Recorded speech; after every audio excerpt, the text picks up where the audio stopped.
Untuk memperbaharui informasi terkait ancaman cuaca ekstrim di sejumlah wilayah di tanah air, saat ini kita telah terhubung melalui sambungan telepon dengan Kepala BMKG Dwi Korita.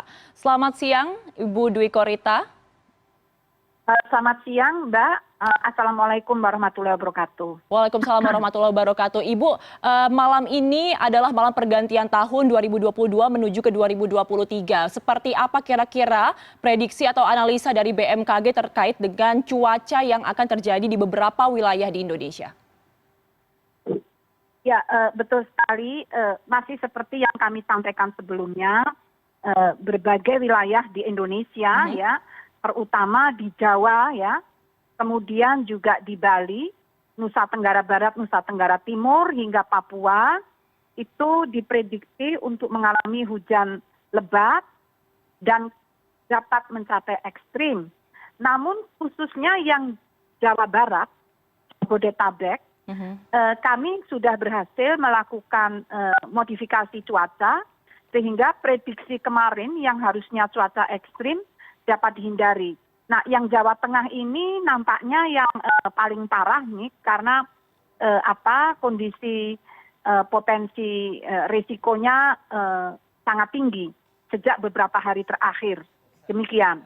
Baik Ibu, bagaimana antisipasi yang bisa dilakukan dari BMKG mengingat jika tahun-tahun sebelumnya ini selalu terjadi cuaca ekstrim ketika pergantian tahun. Apakah di tahun ini ada hal-hal baru yang dilakukan untuk mengantisipasi hal serupa terjadi, Ibu? Betul sekali. Untuk kali ini kami sudah melakukan koordinasi, terutama dengan Gubernur Jawa Tengah dan sedang berupaya dengan Bali untuk melakukan modifikasi cuaca. Yang Jawa Barat, DKI, Banten sudah berjalan. Nah, kami sedang menyiapkan untuk Jawa Tengah, Jawa Timur, dan Bali. Karena diprediksi juga akan mengalami ekstrim. Demikian. Baik, Ibu tadi mengatakan bahwa ada beberapa wilayah yang patut diwaspadai seperti daerah Jawa, Bali, kemudian Nusa Tenggara seperti itu. Nah, dari wilayah-wilayah yang Ibu sebutkan, sekiranya mana yang paling berpotensi mengalami banjir bandang atau cuaca ekstrim pada malam ini, Ibu? Sebetulnya di Jawa Barat dan Jawa Tengah, sebetulnya ya. Namun yang Jawa Barat ini sejak beberapa hari lalu kita berupaya dengan cuaca ekstrim, insya Allah terkendali. Nah, ini yang Jawa Tengah ini yang kami belum berhasil melakukan modifikasi cuaca, sehingga perlu siaga. Ini tanggal 31 Desember ini yang harus siaga, ini ya yang paling berpotensi adalah DKI Jakarta, Jawa Barat. Tapi ini sedang diupayakan modifikasi cuaca. Kemudian Jawa Tengah, Jawa Timur, Banten, Bali, Nusa Tenggara Barat dan Nusa Tenggara Timur. Itu untuk hari ini. Untuk besok itu di Nusa Tenggara Barat dan Nusa Tenggara Timur perlu siaga. Demikian. Untuk di Jawa Tengah sendiri ini beberapa daerah sudah mengalami banjir saat ini, Ibu Dwi Korita. Namun tadi Ibu mengatakan bahwa belum bisa dilakukan rekayasa atau modifikasi cuaca. Kira-kira kendalanya seperti apa, Ibu? Ya. Kendalanya pertama ini secara harus ada pertanggungjawaban lah. Jadi harus ada request adanya modifikasi cuaca. Namun ini sedang diproses ya. Dan juga saat itu ada beberapa keterbatasan jumlah pesawat itu ya, terutama itu jumlah pesawat. Jadi kali ini kan extraordinary ya. Jadi kami sudah siapkan ada 3 pesawat, namun ini harus terus ditambah. Kami sedang berupaya keras untuk segera mewujudkan itu. Demikian.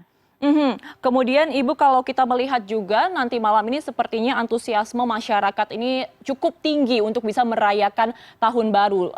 Apalagi kalau kita melihat kemarin PPKM juga telah dicabut oleh Presiden Joko Widodo. Namun dari BMKG memprediksi akan terjadi cuaca ekstrim di beberapa titik. Himbauan dari BMKG untuk masyarakat yang tetap ingin merayakan pergantian tahun terutama yang akan dilakukan di ruang terbuka seperti apa, Ibu?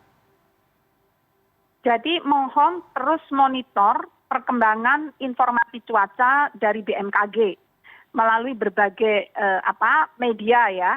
Karena dengan memonitor itu Bapak Ibu atau masyarakat bisa membuat perencanaan kira-kira harus mensikapinya apakah harus tetap di luar rumah atau di dalam rumah. Jadi karena perkembangannya sangat cepat ya, seperti contohnya DKI, itu kan diprediksi cuaca ekstrim.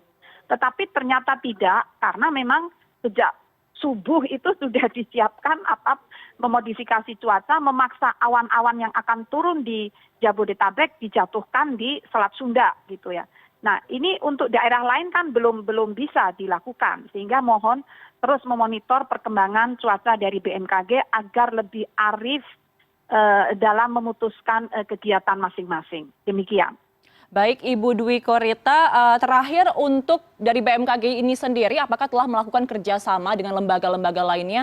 Mengingat kalau kita flashback beberapa tahun ke belakang, ini banjir bandang sempat terjadi bukan di malamnya tapi di pagi harinya, sehingga melumpuhkan beberapa jalan di kota-kota besar, Ibu.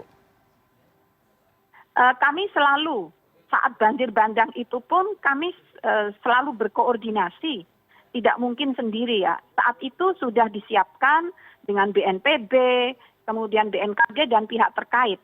Untuk kali ini juga sama, kami koordinasi dengan BNPB, BRIN ya, karena teknologi modifikasi cuaca itu yang melakukan adalah BRIN. Kami mendukung. Kemudian juga dengan BPBD, dengan para pimpinan daerah, dengan pihak terkait di lapangan, dengan Kementerian Perhubungan, Kementerian PUPR, itu harus selalu dilakukan. Demikian. Dan itu dilaksanakan. Baik, terima kasih banyak atas perbincangan Anda pada kesempatan kali ini, Kepala BMKG Ibu Dwi Korita. Kita berharap semoga meskipun nanti terjadi cuaca ekstrim, tapi masih akan bisa tetap dikendalikan sehingga tidak menyebabkan kelumpuhan di berbagai tempat, Ibu. Terima kasih banyak, selamat siang. Amin. Terima kasih.